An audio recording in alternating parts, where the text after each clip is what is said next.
अस्सलाम वालेकुम, welcome to Naeem's virtual academy. Last बटन लेक्चर खां असां जेको दिल्ली सल्तनत खे डिस्कस करे रहियासीं, उन में डिफरेंट जेको असां डिफरेंट डायनेस्टीज़ खे जेको असां डिस्कस कयोसीं। जेको पहिरीं जेको आहे सैयद डायनेस्टी, स्लेव डायनेस्टी खे डिस्कस कयोसीं, तुगलक डायनेस्टी खे, खिलजी डायनेस्टी खे डिस्कस कयोसीं। अॼु असां डिस्कस कंदासीं सैयद डायनेस्टी खे। सैयद डायनेस्टी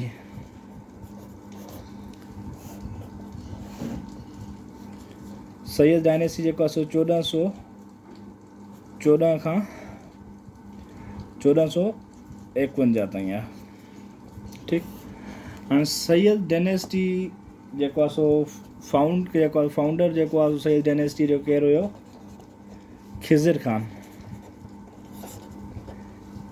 ख़ान जेको आहे सैयद डायनेस्टी फाउंडर खिज़िर ख़ान हुयो, जंहिं जेको आहे लास्ट जेको आहे सुल्तान खे जेको आहे हुन जेको आहे ट्रैप कराए जेको आहे हुनखे तैमूर हुन सां जेको आहे क़तल कराए जेको आहे पंहिंजी डायनेस्टी जेको आहे क़ाइमु कई हुई। ठीकु आहे, ऐं जेको आहे सैयद डायनेस्टी जेको आहे सब कॉन्टिनेंट ते या इंडिया ते दिल्लीअ ते जेको रूल कयो उहो 37 साल रूल कयो।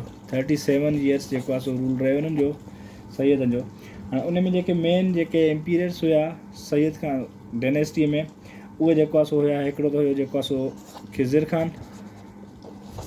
ठीकु, खिज़िर ख़ान खां पोइ जेको आहे हुयो मुबारक शाह, ऐं जेको आहे मुबारक शाह खां पोइ जेको हुयो मोहम्मद शाह,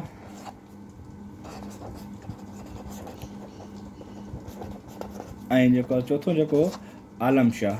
इहे जेके 4 रूलर आहिनि जंहिं जेको आहे दिल्लीअ ते जेको आहे ड्यूरिंग द सैयद डायनेस्टी जेको आहे रूल कयो। ठीकु आहे, अॼु असां डिस्कस कयूं था खिज़िर ख़ान। ठीकु आहे, खिज़िर ख़ान, ऐं जेको आहे खिज़िर ख़ान जेको आहे दिल्ली सल्तनत जेको रूल कयो 1398 खां वठी 1421 ताईं। ठीकु, हाणे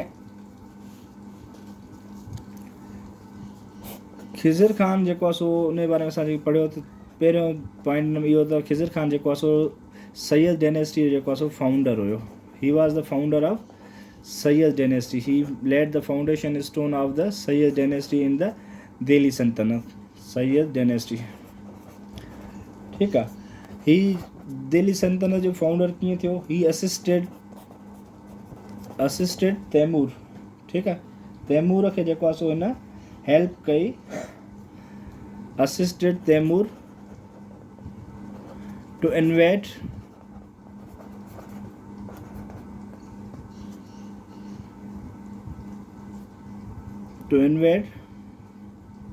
इंडिया। ठीकु आहे, ऐं ॿियो जेको आहे हाणे जेको खिज़िर ख़ान जे बारे में पढ़ंदासीं। खिज़िर ख़ान जेको आहे तमामु इफिशिएंट हिकिड़ो जनरल बि हुयो, एडमिनिस्ट्रेटर बि हुयो। ठीकु आहे, ऐं ब्रेव सोल्जर बि हुयो। ठीकु आहे, he was brave soldier, efficient army, efficient general and Nobel.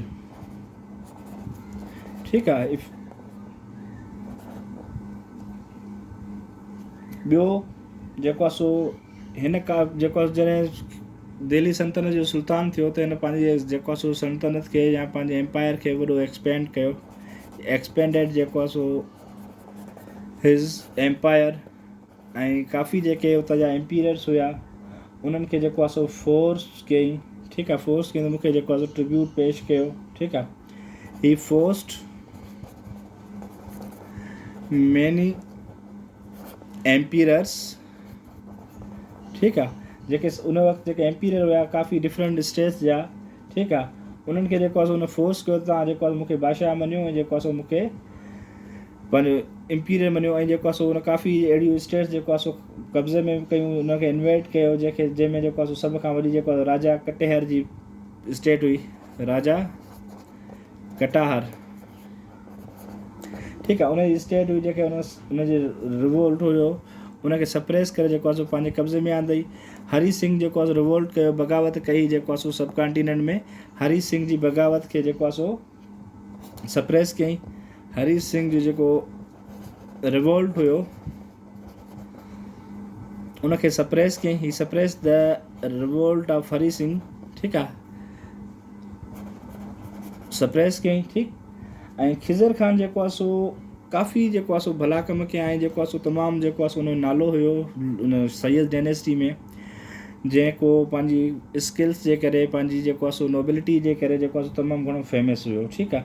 ऐं खिज़र ख़ान जेको आहे सो दिल्लीअ ते 7 साल हुकूमत कई। ही रूल्ड 7 years, ठीकु आहे, इन दिल्ली, ठीकु आहे। ऐं पोइ अल्टीमेटली जेको आहे सो खिज़र ख़ान जेको आहे सो उनजी जेका रूल हूंदो आहे उनजी डेथ खां पोइ खिज़र ख़ान जो रूल जेको आहे सो ख़तमु थी वेंदो आहे दिल्ली सल्तनत। आफ्टर हिज डेथ, ठीकु आहे, 1421 में उनजी डेथ थी वेंदी आहे। ऐं डेथ खां पोइ जेको आहे सो खिज़र ख़ान जो रूल ख़तमु थींदो आहे ऐं खिज़र ख़ान जो जेको असेंड कंदो आहे उनखां पोइ जेको दिल्ली सल्तनत जो रूल थींदो आहे, ठीकु आहे, उहो ईंदो आहे मुबारक शाह। खिज़र ख़ान खां पोइ केरु ईंदो आहे? मुबारक शाह, ठीकु। मुबारक शाह खिज़र ख़ान जी डेथ थींदी आहे 1421 खां 1434 ताईं जेको आहे सो मुबारक शाह जो जेको आहे सो रूल हूंदो आहे दिल्ली सल्तनत ते, ठीकु आहे। ही सक्सीडेड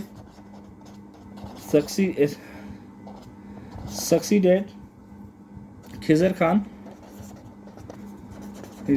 ख़ान इन 1421 एंड रूल टिल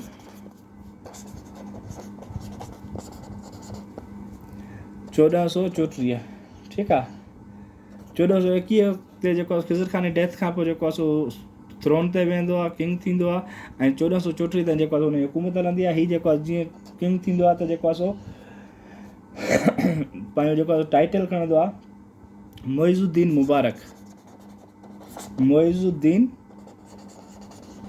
मुबारक शाह, ठीकु आहे। आफ्टर कैप्चरिंग द थ्रोन या आफ्टर जेको आहे सो wearing the crown he adopted the title of Muizuddin Mubarak Shah, ठीकु आहे। ही जेको आहे सो गुड एडमिनिस्ट्रेटर हूंदो आहे, सुठो एडमिनिस्ट्रेशन जा स्किल्स जेके आहिनि मुबारक शाह जा तमामु सुठा हूंदा आहिनि। ऐं आउटस्टैंडिंग जनरल हूंदो आहे,